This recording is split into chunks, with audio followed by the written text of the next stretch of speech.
Growing up, my parents had a favorite joke they loved to repeat whenever I talked about school. Sure, study hard, Dad would smirk. Just don't come crying to us when that fancy degree doesn't pay the bills. Mom would laugh like it was the funniest thing in the world. They said it at family dinners. They said it at holidays. They said it in front of relatives, neighbors, strangers. Every time the message landed the same way. You think you're smart, but you're still foolish. When I chose my major, sociology with a concentration in policy research, the jokes intensified. Dad rolled his eyes. So basically, you picked unemployment with extra steps. Mom shook her head. Why couldn't you be practical like your brother? My brother, who worked construction, made decent money and bought a truck before he turned 23. They worshipped him. They bragged about him everywhere.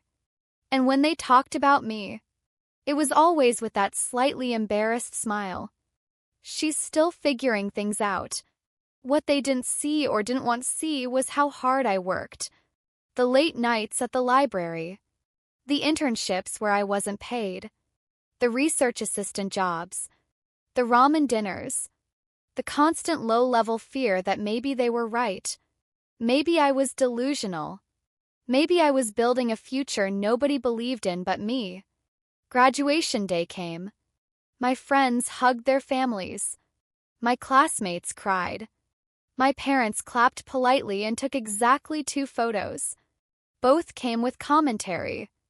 Well, Dad said, hope that paper was worth the student loans. Mom added, we'll see if it actually leads anywhere. That sentence followed me like a shadow. We'll see. We'll see. We'll see. When I finally landed a fellowship, small stipend, big opportunity, I was proud. They called it cute. When I published my first article in a journal, Mom skimmed it and said, I didn't understand much. Maybe write something normal next time. And when I said someday I wanted to work in policy, maybe even federal, Dad laughed out loud. Government doesn't want idealists. They want sharks. I told myself I didn't need their validation. But I did. Every dismissive comment carved tiny cracks in my confidence. And through those cracks, doubt poured in quietly like water under a door. Until the night everything changed. A night that started with my phone vibrating at 11:47 p.m. Dad's name on the screen. Which almost never happened. I answered. His voice didn't sound like Dad. Not sarcastic. Not confident. Small. We need to talk, he said. And I had no idea that the same degree they mocked for years, the one they said would never matter, was about to become the only thing standing between them and losing the house they worshipped more than anything else in the world. When my dad said, we need to talk, the words didn't sound like a command. They sounded like a confession he didn't know how to make. I sat up in bed, heart pounding. What's going on? I asked. There was a pause. A long one. I could hear dishes clinking in the background. A chair scraping. Then his voice dropped. We're behind on the mortgage.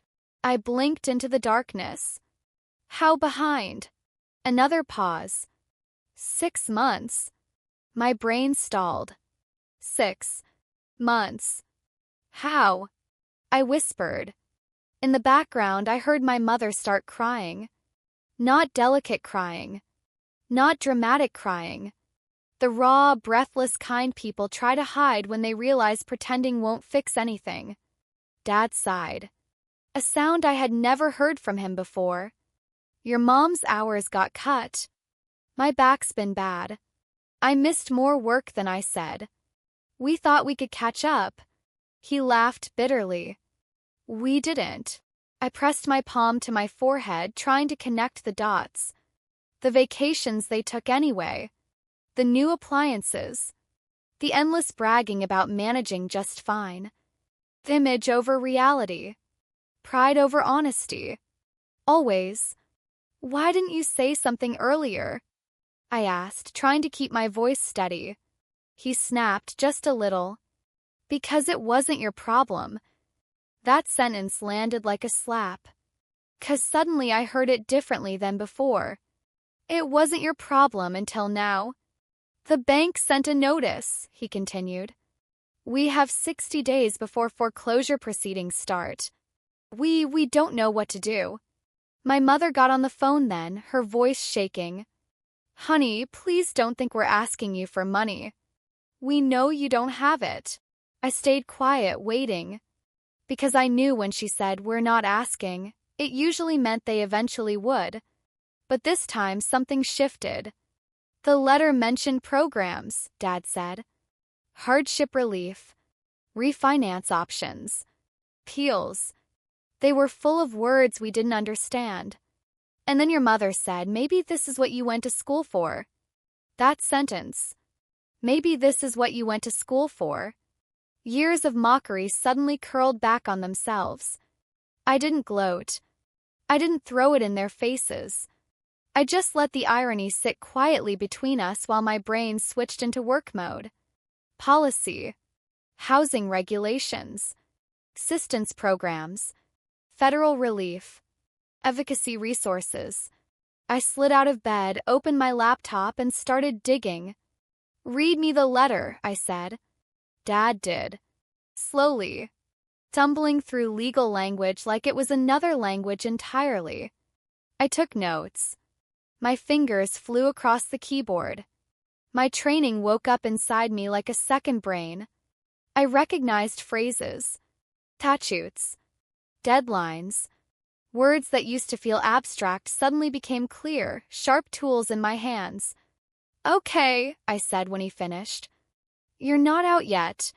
The bank skipped a required notice step. They can't proceed until they correct it. Silence. Then, cautiously, what does that mean? It means, I said, we have leverage. At midnight, I drafted emails. I wrote letters. I cited regulations. I explained their rights in plain language. I printed copies, scanned documents, organized timelines, labeled folders.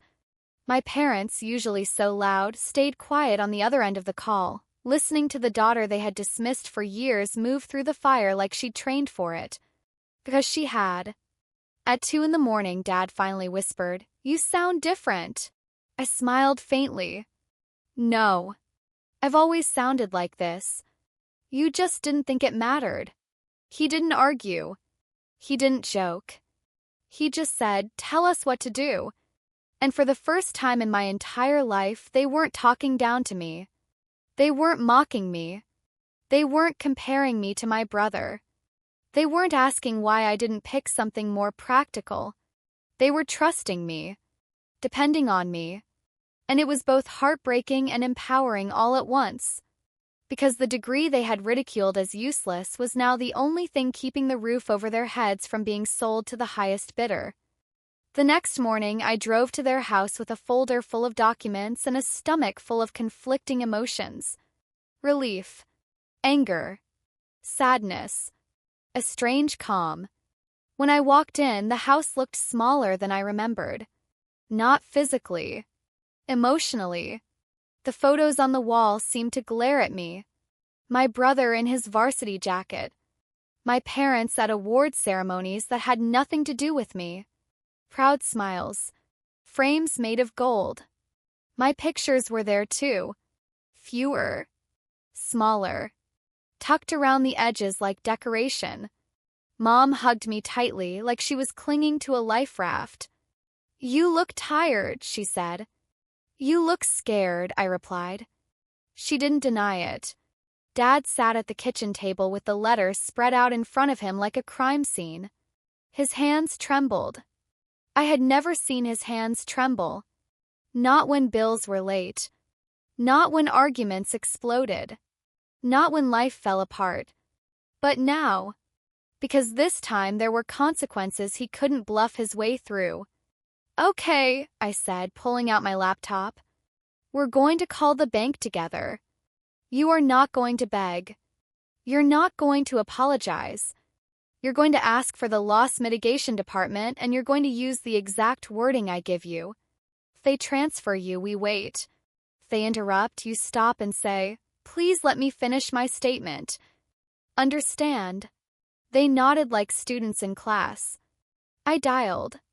Put the call on speaker. A tired-sounding agent picked up, clearly expecting another panicked homeowner. Instead, they got me. I walked my parents through each line like choreography. We cited code sections. We referenced timelines. We requested documentation. We documented everything. At one point, the agent paused and said, "Who's advising you?" My mom looked at me. I looked back. "Their daughter," I said. "With a supposedly useless degree." The agent chuckled softly. "Well, she knows what she's doing." My dad stared at me differently then. Not amused. Not dismissive. A little afraid. A lot impressed. When the call ended, we had secured a temporary hold, an appeal review, and a meeting with a housing advocate. 60 days had become 90. 90 had become possibility. Mom exhaled like she'd been underwater for months. "You saved us," she whispered. I shook my head. "No. I bought you time. The rest? That was on them." But as I organized papers into neat stacks, something else gnawed at me. The bills. The spending. The choices. I opened their statements carefully. Shopping. Dining out. Vacations. Renovations. All while the mortgage slipped into danger. I felt my jaw tighten. "Why didn't you cut back?" I asked quietly. Mom flushed. "We didn't want to worry you," Dad added. "We deserved nice things after working so hard." Deserve. That word again. They deserved comfort. They deserved upgrades. They deserved celebrations. But somehow I hadn't deserved respect. Investment. Belief. My hands stilled. "Do you realize," I said slowly, "that the degree you laughed at is the only reason this house is still yours?" The room went silent. Not the brittle silence of tension. The heavy silence of realization. Mom swallowed. "We were scared," she said. "And sometimes scared people say stupid things." I almost said, "You said them for years." But I didn't. Because I wasn't here to win an argument. I was here to learn what this moment meant. For them. For me. For the part of me that had always craved their approval like oxygen. That part suddenly felt different. Less hungry. Less desperate. I realized something then. Validation from them had always come with conditions. Perform the right way. Choose the right path. Make choices they approved of. Then maybe I was worthy. But today I hadn't changed to please them. They had changed because they needed me. And that truth landed with a strange kind of clarity. Their respect had never been about my value. It had always been about their convenience. The realization didn't hurt the way I thought it would. Freed something. After hours of calls, notes, and paperwork, we finally had a plan. A real one. Not a fantasy. Not denial. Concrete steps. Hard conversations. Accountability. When I stood to leave, Dad followed me to the door. He looked older. Smaller. "I'm proud of you," he said quietly. Words I had chased since childhood. Words that once would have melted me. Now they just existed. Nice, but not necessary. "Thank you," I said. He nodded. "And I'm sorry," he added. The apology hung in the air. Not complete. Not perfect. But real enough. I walked to my car, sat behind the wheel, and stared ahead for a long moment. I expected to feel triumphant. I didn't. I felt steady. Different. Like something inside me had finally stopped begging to be seen. 'Cause whether they saw me or not, I knew who I was. And this time, I wasn't going to forget it. Over the next few weeks, my life split into two parallel timelines. In one, I still went to work, answered emails, sat through meetings, ate lunch at my desk, and pretended everything was normal. In the other, I became something like a quiet crisis manager for my own parents. Every night after work, there were calls, drafts, forms, scans, explanations, coaching. Say it like this. Don't sign that yet. Ask them to put that in writing. I built spreadsheets. I created folders labeled by month. I bookmarked laws, contacted housing nonprofits. I stayed up until 2 in the morning more nights than I can count. My friends noticed the circles under my eyes. "You okay?" they asked. I shrugged. Family stuff. I didn't know how to explain the emotional whiplash.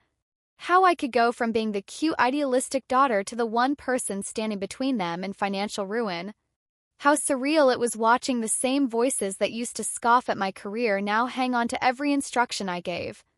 Mom started calling me our little lawyer, even though I corrected her every single time. Policy analyst, Mom. Same thing, she'd say. It wasn't. But fighting that battle felt too small compared to the one we were already in. Sometimes, during those late-night calls, the old patterns tried to creep back. Dad would get impatient. "This is taking forever." Mom would complain.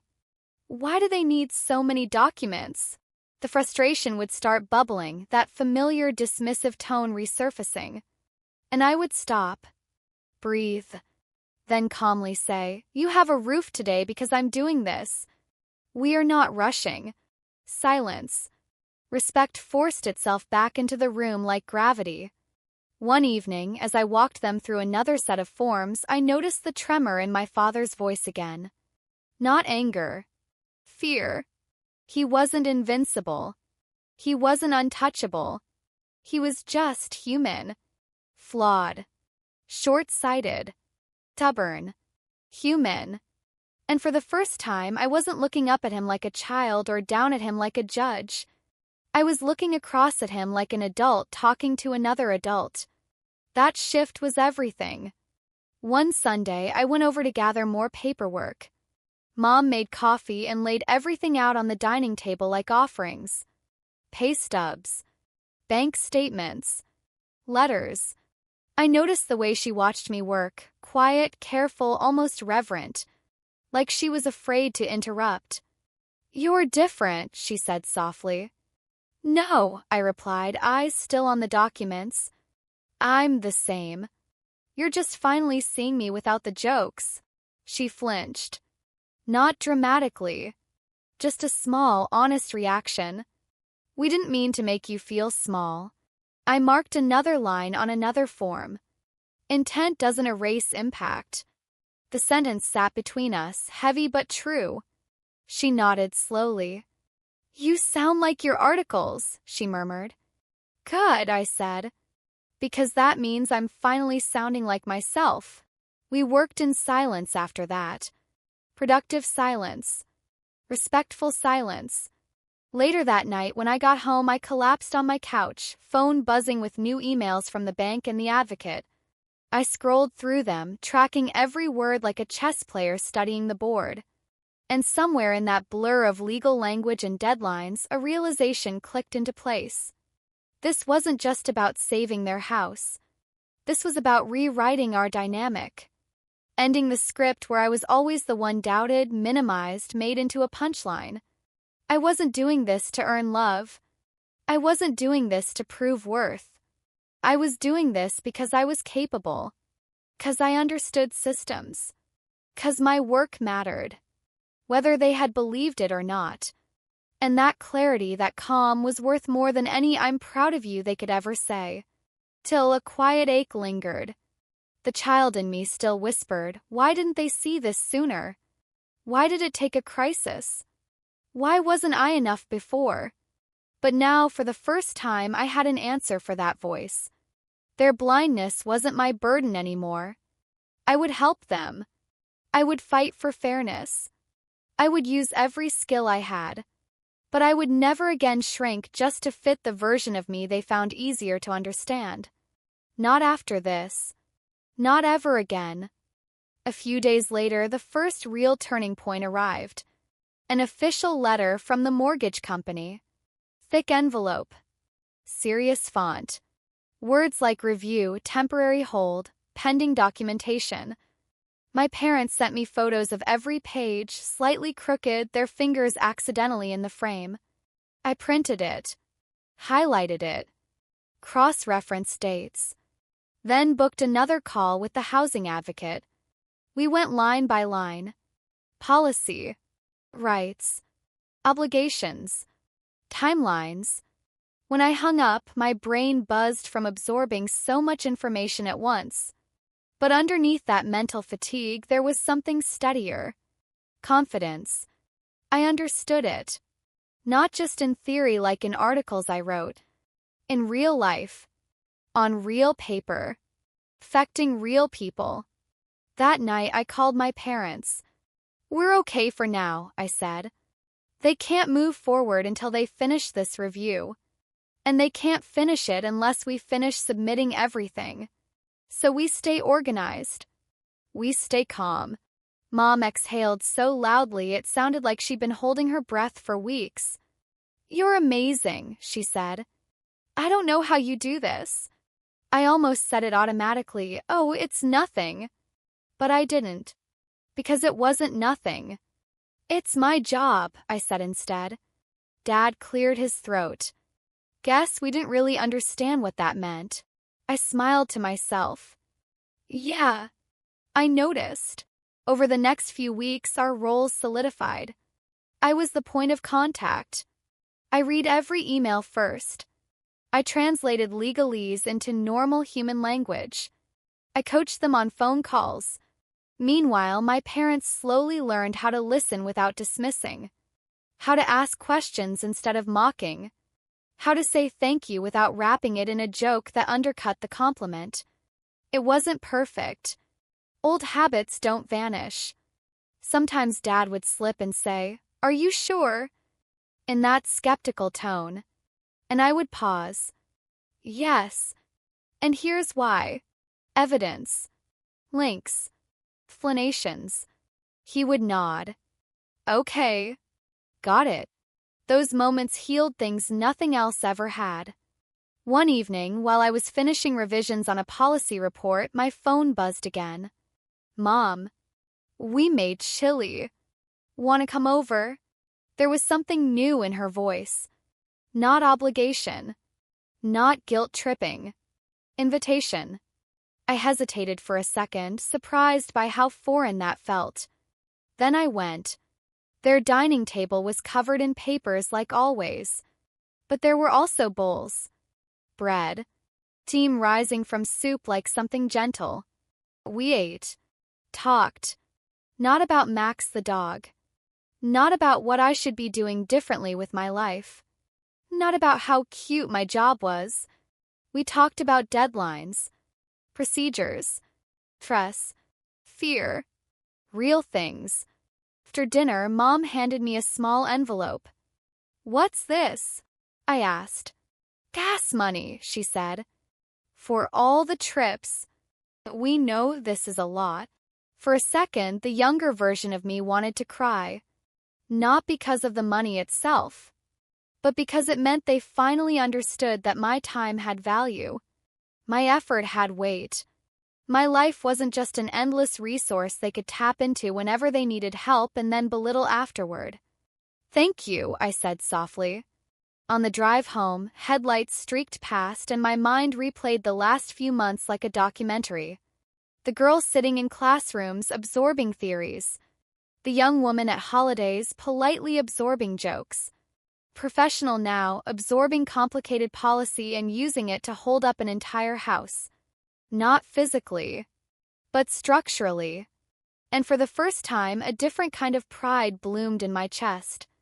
Not pride because they finally saw me. Pride because I had always been this person, even when they didn't care to notice. Still, part of me waited for the other shoe to drop. For the moment they would revert completely. Pretend none of this had happened. Call my work cute again. Say, "See? Everything worked out, as if it had magically resolved itself. But something unusual was happening instead.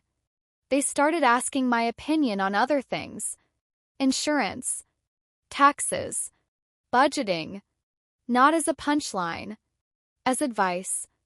"You're good at this," Dad said one night. Simple, direct, no sarcasm. I nodded. "Yeah," I replied. "I know." The words surprised even me, but they felt right. And true.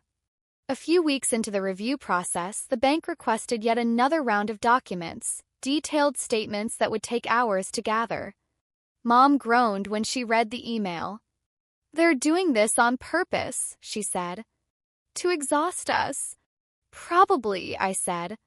"But we're not quitting." So we didn't. For 3 nights straight, we dug through files. Scanned. Loaded. Annotated. Sent follow-ups.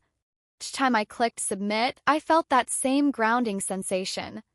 Control. Not over everything, but over the parts that mattered. And as strange as it sounds, the more I advocated for their stability, the more stable I became inside. Somewhere along this journey, the narrative finally shifted in my head. I wasn't the disappointment. I wasn't the second-best child. I wasn't the experiment who should have chosen a different path. I was the one who knew how to navigate storms, who had learned systems instead of shortcuts, who had invested time into understanding boring, complicated things that turn out to be lifesavers. And whether they ever fully acknowledged it or not, I knew it. And that knowledge was enough. For the first time in my adult life, my worth wasn't hanging in their approval. It was anchored in truth, in competence, in evidence. And that changed everything. The day the escalation finally happened started like nothing. Just a Tuesday. Gray sky. Coffee that tasted a little burnt. An inbox full of small, annoying tasks. I was halfway through editing a draft when my phone started vibrating over and over again. Missed call from Mom. Missed call from Dad. Then another. And another. My stomach dropped. I stepped outside, cold air hitting my face. I called back. Mom answered on the first ring. Her voice shook. "They scheduled the sale," she said. "The house. They scheduled the auction date." For a second, I didn't speak. Not because I didn't understand. 'Cause I understood too well. When banks move to formal sale dates, they signal the end of patience. The end of negotiation. The end of pretending the problem is temporary. "Send me everything," I said. "Every document. Every email. Right now." Within minutes, screenshots poured into my phone. Notices. Dates. Threatening language written in polite fonts. I forwarded them to the housing advocate with a subject line that simply said, "Urgent." We got on a conference call. The advocate's tone was calm. "Teddy, they cannot do this while the review is still pending," she said. "But they try. They test boundaries. They hope people don't know the rules." My heart pounded. "So what do we do?" "We push back." "Hard," she replied.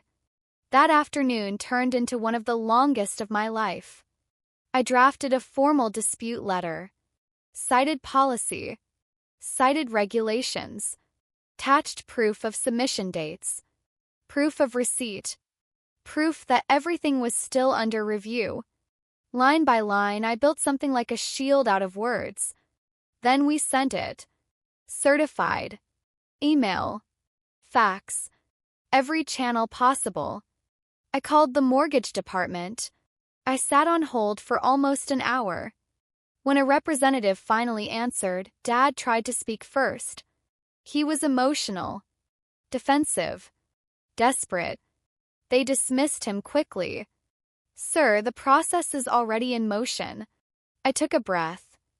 "Hi," I said evenly. "This is their daughter. I'm calling as their authorized representative.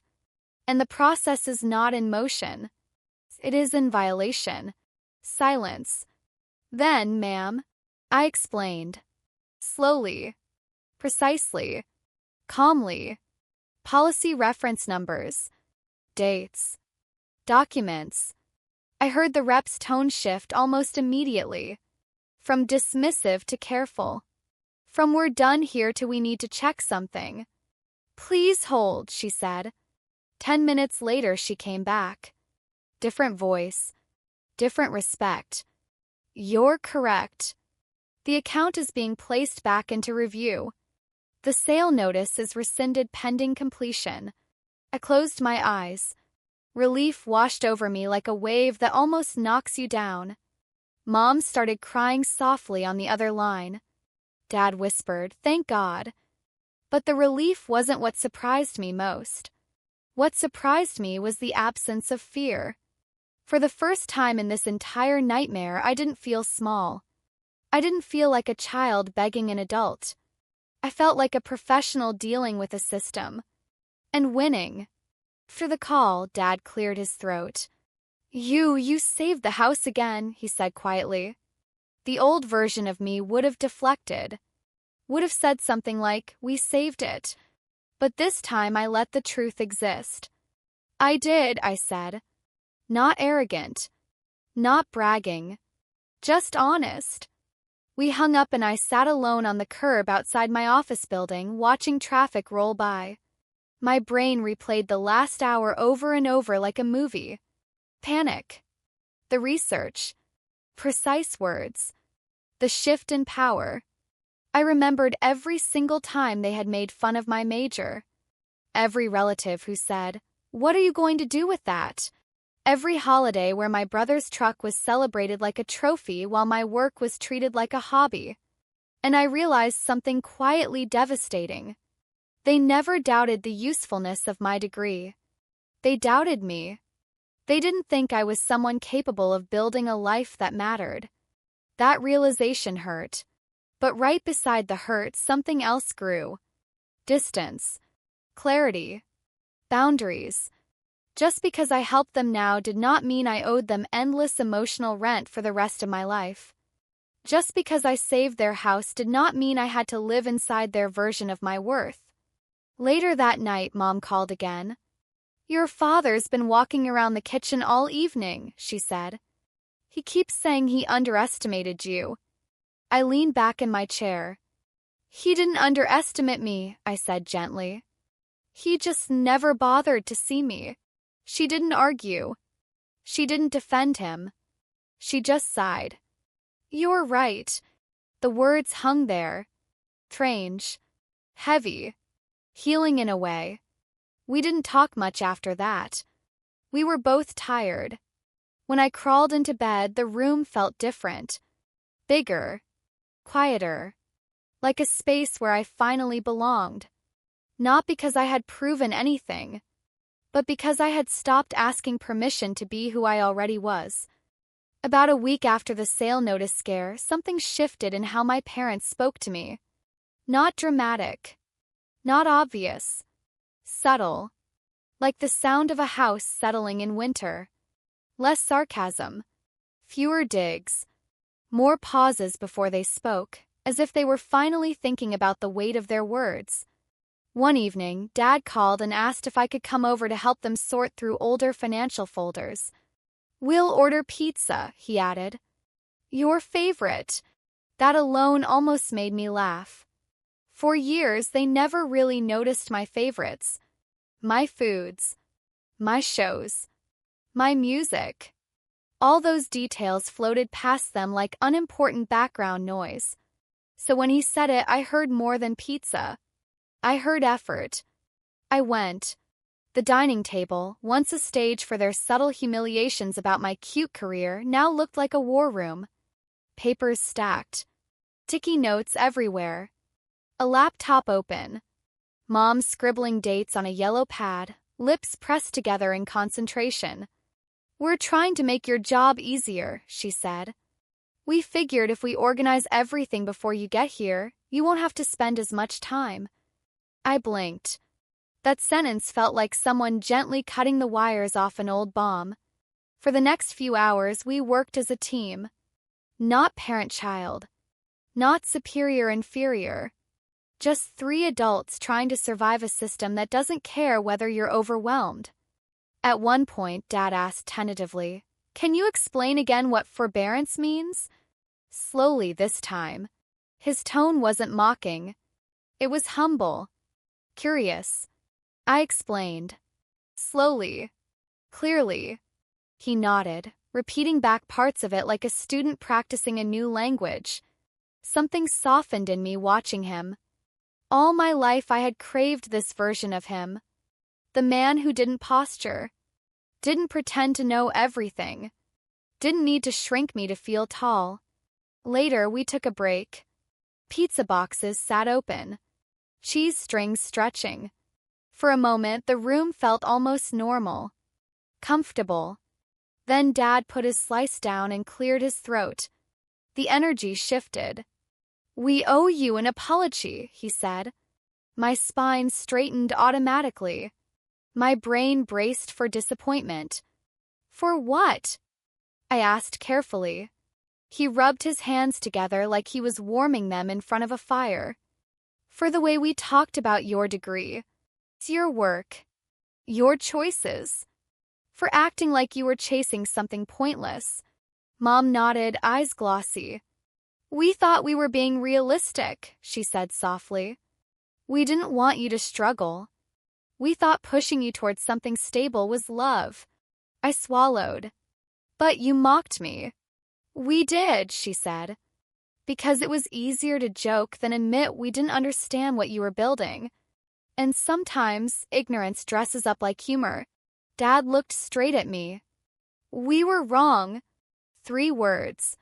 Simple. But they landed like thunder. For a split second, the child in me wanted to leap across the table and cling to them. Look. They finally see me. But the adult part of me stayed grounded. Calm. Table. "Thank you," I said. Not dramatic. Not emotional. Just honest. That matters. He exhaled. "When the bank started threatening us, I kept thinking about all the times I laughed at you for reading contracts for fun. All the times I said, 'Books won't save you.'" His voice broke. "Turns out they saved us." I felt something warm in my chest, but I didn't let the conversation slide into sentimentality. 'Cause apologies without change are just poetry. "I appreciate the apology," I said. "But I also need something else." They looked at me, suddenly nervous. "Respect," I continued. "Not just when you need me. Not just when there's paperwork involved. Consistent respect. For my work. For my boundaries. For my time." Mom nodded slowly. "You're right." Dad didn't argue. He didn't joke. He just whispered, "Okay." For that night, the dynamic in our conversations changed even more noticeably. They asked before assuming. They scheduled before demanding. They didn't call me at midnight over every small panic. They tried to handle the little things first, then looped me in when it truly mattered. It was strange at first, stepping into a relationship that didn't revolve around me constantly proving myself. Strange in the way silence feels strange after months of noise. On my commute home, the city lights blurred into long streaks. I thought about everything I had carried alone in college. The fear. The doubt. The hunger. The guilt when I spent $10 on coffee instead of saving it. I thought about how easy it would have been to quit. To pick something practical just so my parents would smile at holidays. And I thought about the moment on the phone with the mortgage rep when my voice didn't shake. The moment Dad said, "We underestimated you."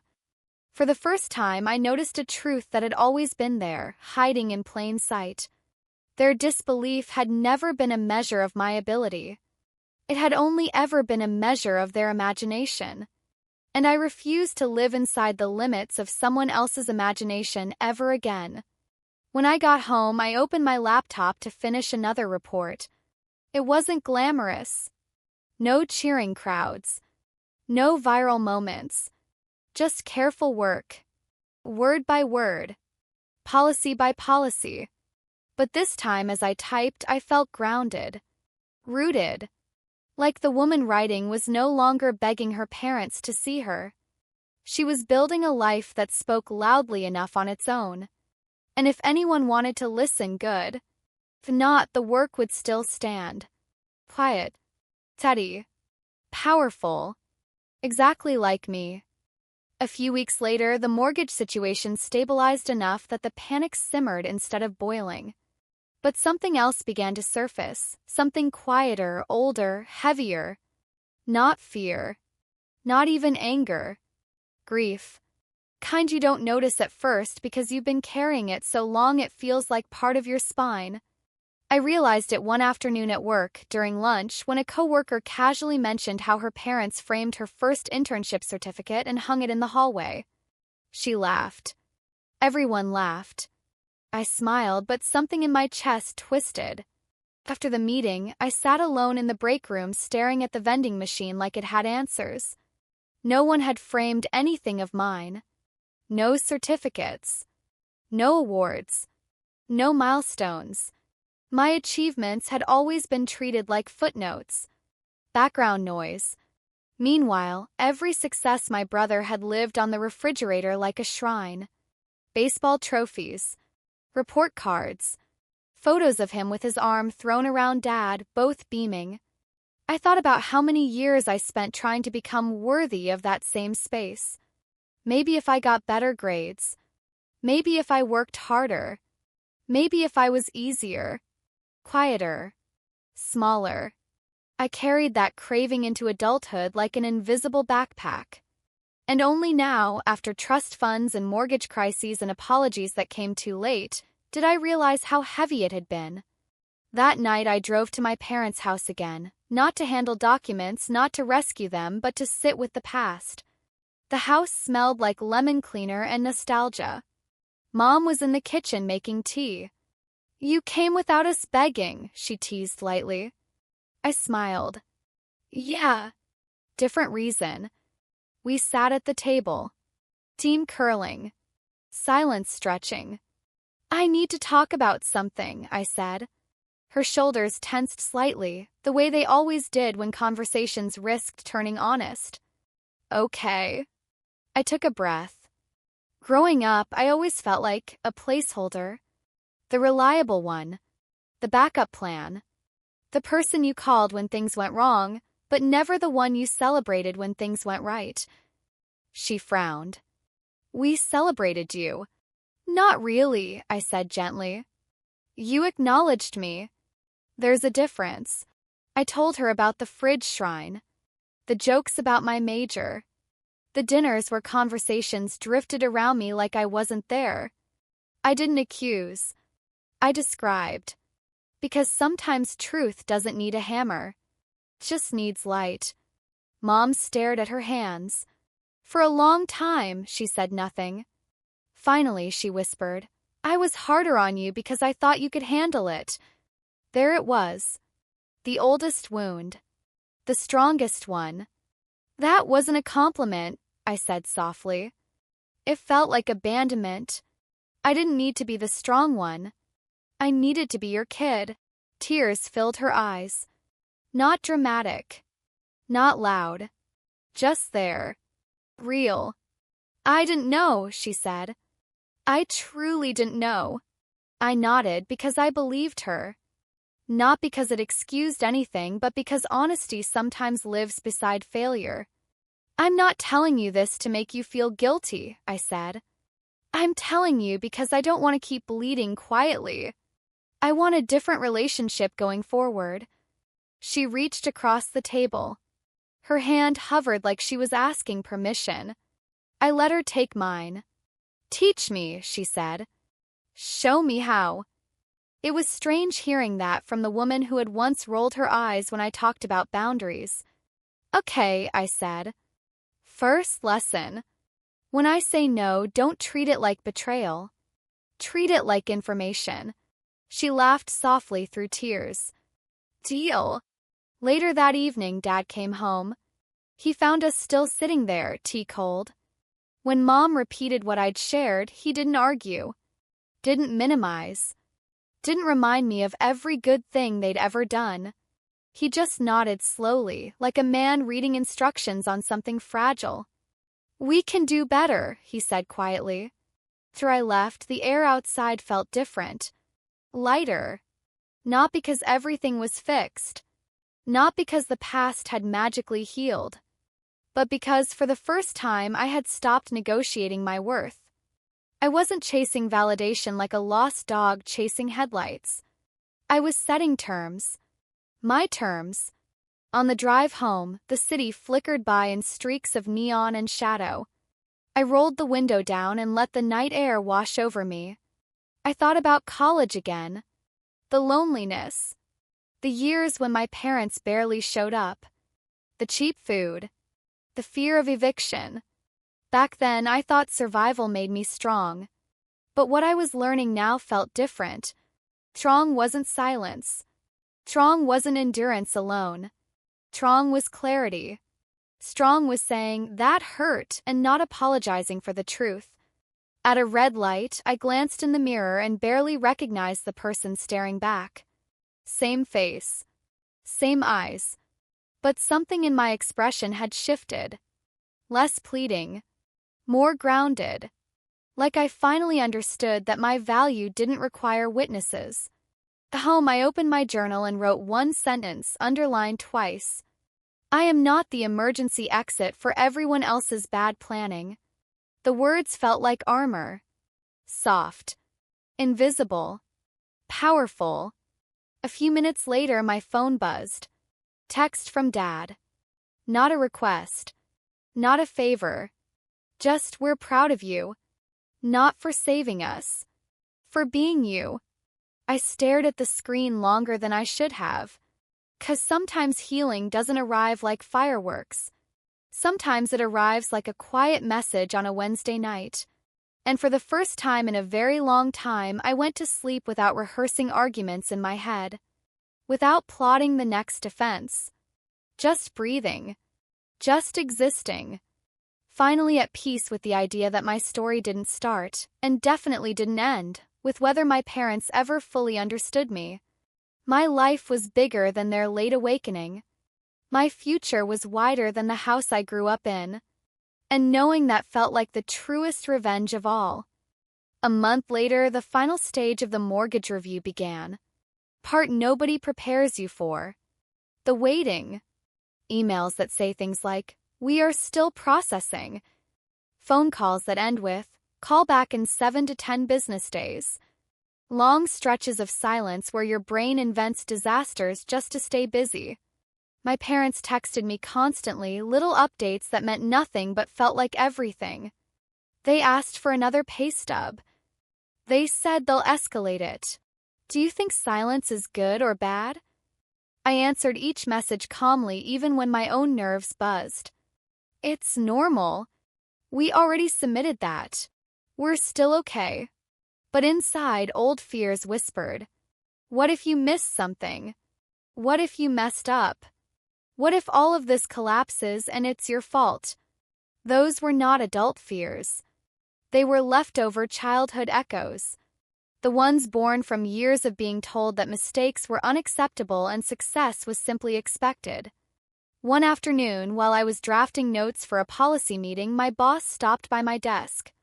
She leaned on the divider and studied my face. "You've been carrying something heavy," she said. Not a question. A statement. I hesitated. Then, for the first time, I told someone outside my family the whole story. The jokes. The doubt. The house. The letters. The sale date. The rescinding. My role in it all. She listened quietly. No interruptions. No shock theatrics. When I finished, she said one sentence that rewired something in my brain. "That isn't just family drama. That's crisis management." I blinked. "What?" "You took a collapsing situation," she continued. mapped the system, coordinated stakeholders, documented everything, protected your clients, and negotiated outcomes. That's leadership. Clients. Comes. Negotiated. She had reframed the whole narrative. In my head, I was still the child trying desperately not to disappoint. In her eyes, I was the professional doing complex work under insane emotional pressure. That night I went home and thought about all the unpaid emotional labor I had ever done in that house. Mediating, translating, softening blows, calmly explaining storms. I realized that my family had always benefited from skills they mocked. They just didn't recognize them until those skills became the only thing between them and foreclosure. A week later, the bank asked for one final package of documents. Proof of insurance. Proof of income. Proof of everything. We assembled it like surgeons prepping for an operation. Triple-checked. Labeled. Sent. Then we waited again. 2 days. 4. 7. 10. Every time my phone buzzed, adrenaline shot through me. And then, one afternoon, the email arrived. The subject line looked harmless. Account update. My heart thudded. Clicked. Words swam. Then steadied. Your account has been approved for a modification. No foreclosure will proceed. Your terms have been adjusted. Please review the details below. I read it twice. Then a third time. Relief didn't feel how I expected. It wasn't loud. It wasn't triumphant. Felt like someone slowly untied a tight rope around my chest that I hadn't realized was there. I called my parents and put them on speaker. It's done, I said. You're safe. Silence. Then Mom sobbed. Dad exhaled like he had been holding his breath for a year. We still have the house, he whispered. Yes, I said. Because we fought. Because we didn't panic. Because we documented. His voice broke. Because of you. I swallowed. Because I knew how, I corrected gently. Later that night, they insisted I come over. Not to tackle paperwork. Not to make calls. Just to celebrate. There was a simple cake from the grocery store and cheap sparkling cider. No balloons. No Instagram posts. Just the three of us around the same table where I had once felt invisible. Dad raised his glass. To our daughter, he said. The one with the degree we didn't understand and the strength we took for granted. I didn't cry. I didn't shrink. I just met his eyes and said, to better choices. All of us. We clinked glasses. The moment was tender. Honest. And yet, beneath the warmth, a truth pulsed quietly. Saving their house didn't erase the years of minimization. Didn't magically mean we were healed forever. It meant we had reached a crossroads. From now on, our relationship would be built with clarity. With limits. With mutual respect, or not at all. After dessert, Dad tried to hand me an envelope. What's this? I asked. Payment, he said. For your time. Old reflexes kicked in. I almost refused. Almost said, no, family doesn't need to pay. But then I remembered my own lesson. Respect. Thank you, I said instead, and slipped it into my bag without opening it. On the drive home, the world looked different. Not brighter. Not shinier. Just more honest. I wasn't the desperate kid longing for approval anymore. I was a woman who had helped steer a sinking ship without losing herself in the process. And maybe the biggest shift of all was this. For the first time, I wasn't asking myself, did I finally make them proud? I was asking, am I proud of me? And the answer wasn't hesitant. It was steady. Yes. Absolutely yes. The following weeks felt strange in a way I hadn't expected. Quiet but not empty. Soft but not passive. Like the aftermath of a long storm when the sky is still gray, but the wind has finally stopped screaming. My parents behaved differently too. Not perfect. Not enlightened overnight. But slower. More careful. They didn't make jokes about my field anymore. They didn't dismiss things they didn't understand. Instead, they asked questions. Real ones. What does policy analysis actually mean? How do you figure out what the bank is allowed to do? What do you like most about your job? Questions that said, we want to know you, not just use you. One Sunday, I came over for dinner and noticed something small, almost absurdly simple. On the sideboard, next to my brother's framed diploma and childhood team photos, there was a new frame. My graduation photo. Me in my cap and gown, smiling awkwardly at the camera. The same picture that had once lived in a box under their bed. Mom saw me looking at it. She wiped her hands on a dish towel and cleared her throat. Should have been there a long time ago, she said. No speeches. No dramatics. Just acceptance. And weirdly, that meant more than any grand apology could have. But healing, I discovered, is rarely linear. One night, Dad slipped into an old habit. We were talking about something I had done at work, a policy draft that had been praised in a meeting, when he said, half joking, "Guess all that overthinking finally paid off." Comment landed like a spark on dry wood. I felt the irritation rise, the urge to swallow it, smooth it over, pretend it didn't sting. Instead, I took a breath. "Hey," I said gently. "That phrase? Overthinking? That's what you used to say when I was a kid whenever I worried or tried to understand everything. Made me feel like I was defective. Like my brain was wrong." He froze. The joke evaporated. "I didn't mean, I know," I said. "But impact still matters. I'm asking you to choose different words." He nodded slowly. "You're right. I'm sorry." And this time, I didn't feel like I had begged for crumbs. I felt like I had set a boundary and watched someone respect it. Meanwhile, at work, things shifted too. My boss called me into her office one afternoon.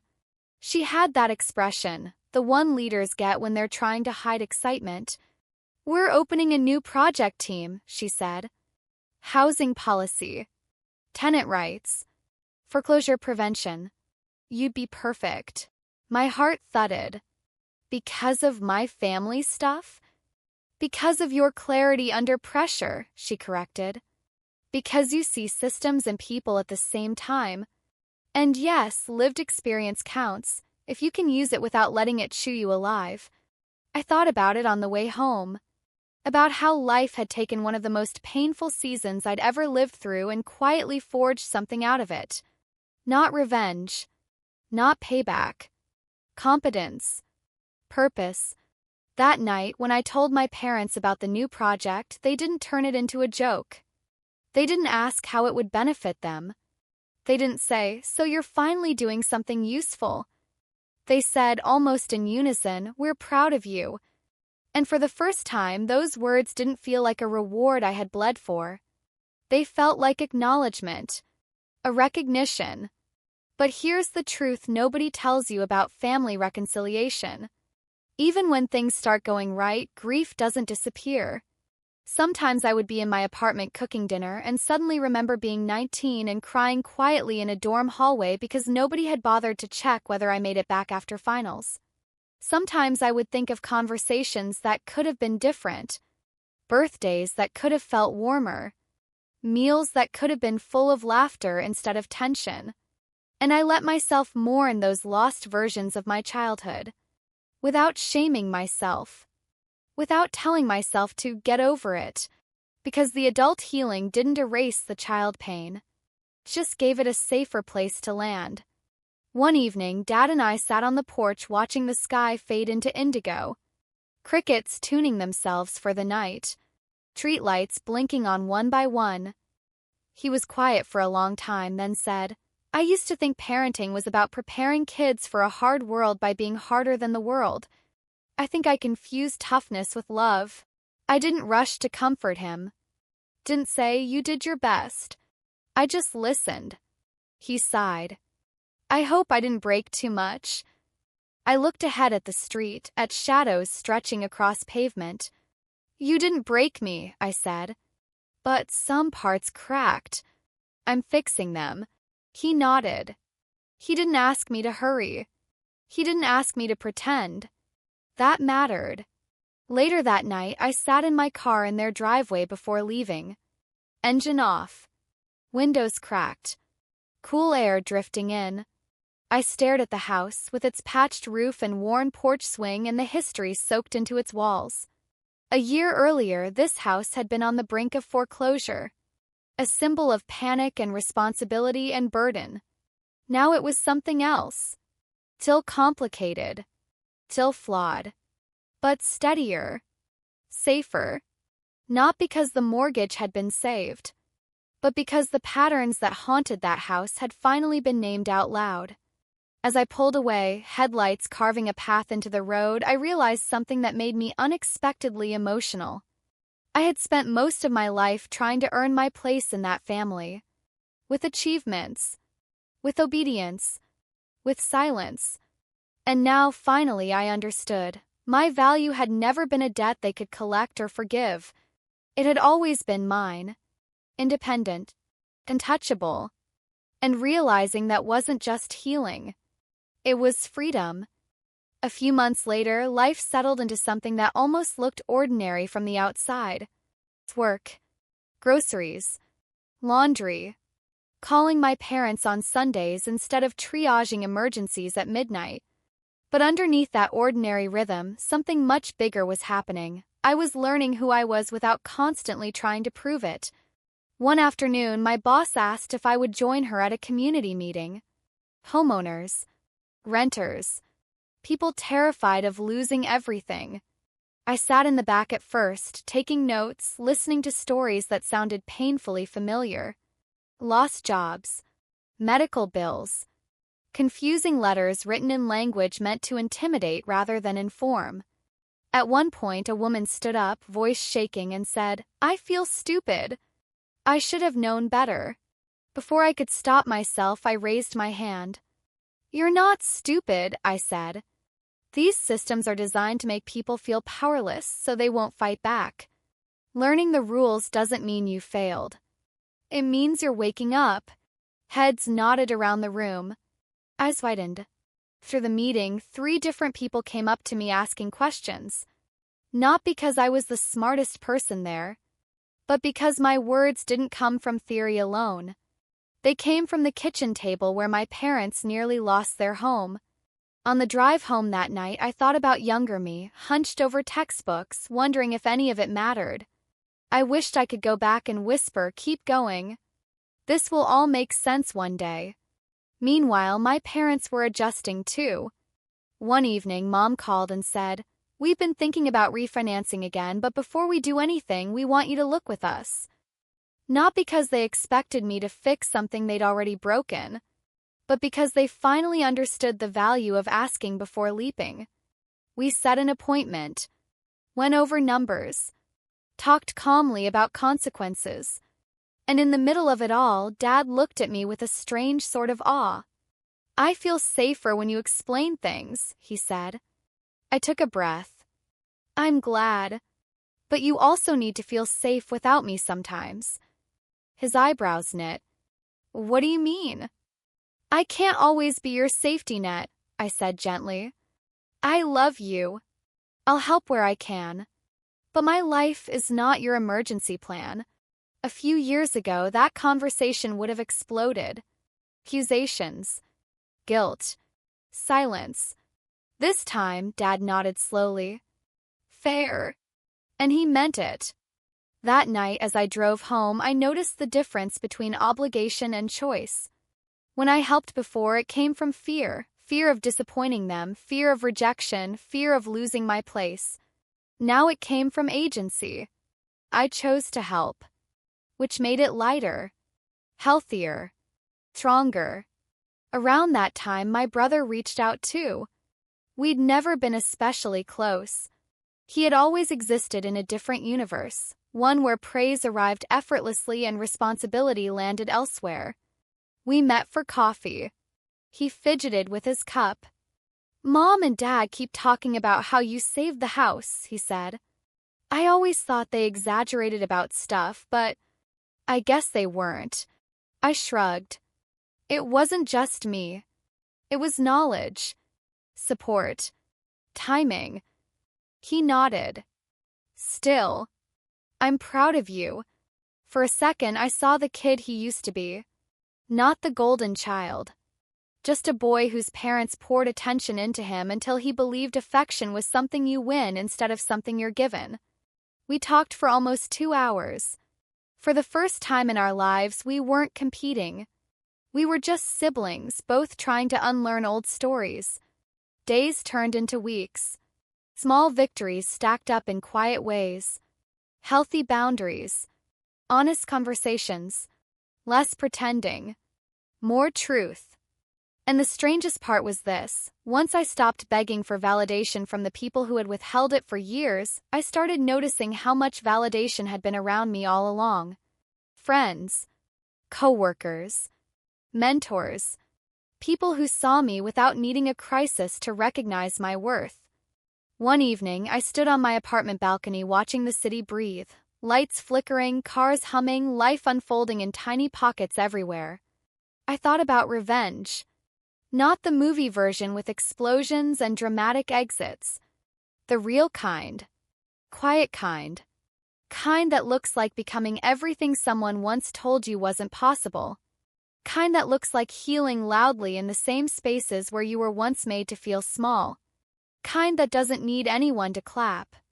I leaned on the railing and exhaled slowly. For the first time in my life, the words in my head didn't sound like my parents' doubts. They sounded like my own voice. Calm. Clear. Steady. And in that stillness, I realized something profound. I hadn't just saved a house. I had rebuilt a foundation inside myself. Brick by brick. Truth by truth. Boundary by boundary. And no bank, no crisis, no old story could take that away. The real turning point didn't arrive with fireworks. It came quietly on a perfectly ordinary Wednesday afternoon. I had just finished work when Mom texted. Not with panic. Not with a demand. Just, can we come over for dinner? We'll bring food. That alone felt like a miracle. They arrived with grocery bags and nervous smiles. We cooked together in my small kitchen, clattering pans, chopping vegetables, moving around each other like people learning a new dance. There were moments of awkwardness, moments where the past brushed against the edges of the present, but there was also something softer. Something that felt like respect. We sat at my little table, plates steaming, the city humming beyond the window. Halfway through the meal, Dad cleared his throat. We wanted to talk to you, he said. My chest tightened, the old reflex kicking in. Trouble. Expectation. Cost. But then he slid an envelope across the table. Before you open it, he said, listen. His voice didn't sound like the man who once believed toughness was love. It sounded older. Quieter. When everything with the house happened, we realized how much we had leaned on you without ever acknowledging the weight. You carried us through something we should have seen coming. Mom nodded, eyes glistening. We spent years thinking we were teaching you how the world works. But somewhere along the line, you learned more than we did. And instead of celebrating that, we minimized it. We minimized you. My hand shook slightly as I opened the envelope. Inside wasn't money or another crisis. It was a letter. Handwritten. Not rushed. Not scribbled. Thoughtful. Apologies that didn't try to justify anything. Memories they owned instead of rewriting. Promises that weren't grand gestures, just commitments to show up differently. And at the bottom, one sentence that cracked something wide open in me. We don't want to be the reason you feel small ever again. I didn't cry right away. I read the letter twice. Then I set it down gently and just breathed. For so long, I had dreamed of hearing words like that. But here's the surprising truth. As beautiful as they weren't the thing that healed me. What healed me was realizing that I would have been okay even without them. I had learned to build safety inside myself. I had learned that love without respect isn't love. I had learned that my worth wasn't negotiable. Till I reached across the table and squeezed their hands. "Thank you," I said. Not because everything was magically fixed, but because honesty had finally entered the room and decided to stay. Through dinner, we washed dishes together. Mom hummed under her breath. Dad dried plates and stacked them carefully. Ordinary tasks. Sacred somehow. When they left, I stood at the door for a long moment, watching their car disappear down the street. Then I turned back into my apartment, my space, my life, and felt a deep, steady calm settle into my bones. Later that night, I opened my laptop and started outlining a new workshop for our housing project. Clear language, straightforward steps, empowering tools. The top of the page, I typed a sentence almost without thinking. You are not a burden for needing help, and you are not selfish for protecting your peace. It was something I wished someone had told me years ago. Something I wanted other people to hear before they lost themselves to guilt or obligation. When I finished writing, I leaned back, letting the quiet wrap around me. And for the first time in a very long time, I didn't feel like I was living in reaction to my past. I was living forward, building, choosing. A few days later, Mom texted again. Not a crisis. Not an emergency. Just a photo of my graduation picture on their wall, centered between family portraits. "We finally got it right," she wrote. I smiled. Not because the placement of a frame could rewrite history, but because it showed willingness, growth, effort. And sometimes that's enough. Here's what I know now. Family doesn't heal because one person sacrifices everything. Family heals when people learn to apologize, to listen, to choose respect even when ego screams. And sometimes healing doesn't mean staying close. Sometimes it means distance, boundaries, face. In my case, it meant staying, but staying differently. Not as the quiet child desperate for approval. As an adult with a voice. With limits. With worth. If you've ever felt like the background character in your own family, I hope you hear this. You are not asking for too much. You are asking the right people to give what they may never have learned to give. And that's not your failure. The night I turned off the lights and crawled into bed, the city murmured outside my window. Not loud. Not overwhelming. Just alive. I closed my eyes and let a small smile find its way across my face. No fireworks. No dramatic endings. Just peace. Real, steady peace. And in that quiet, one last thought surfaced, not bitter, not vengeful, just true. Sometimes the greatest revenge isn't walking away with anger. Staying long enough to grow into someone your old story could never contain. Choosing yourself without apology. And finally knowing that was always allowed.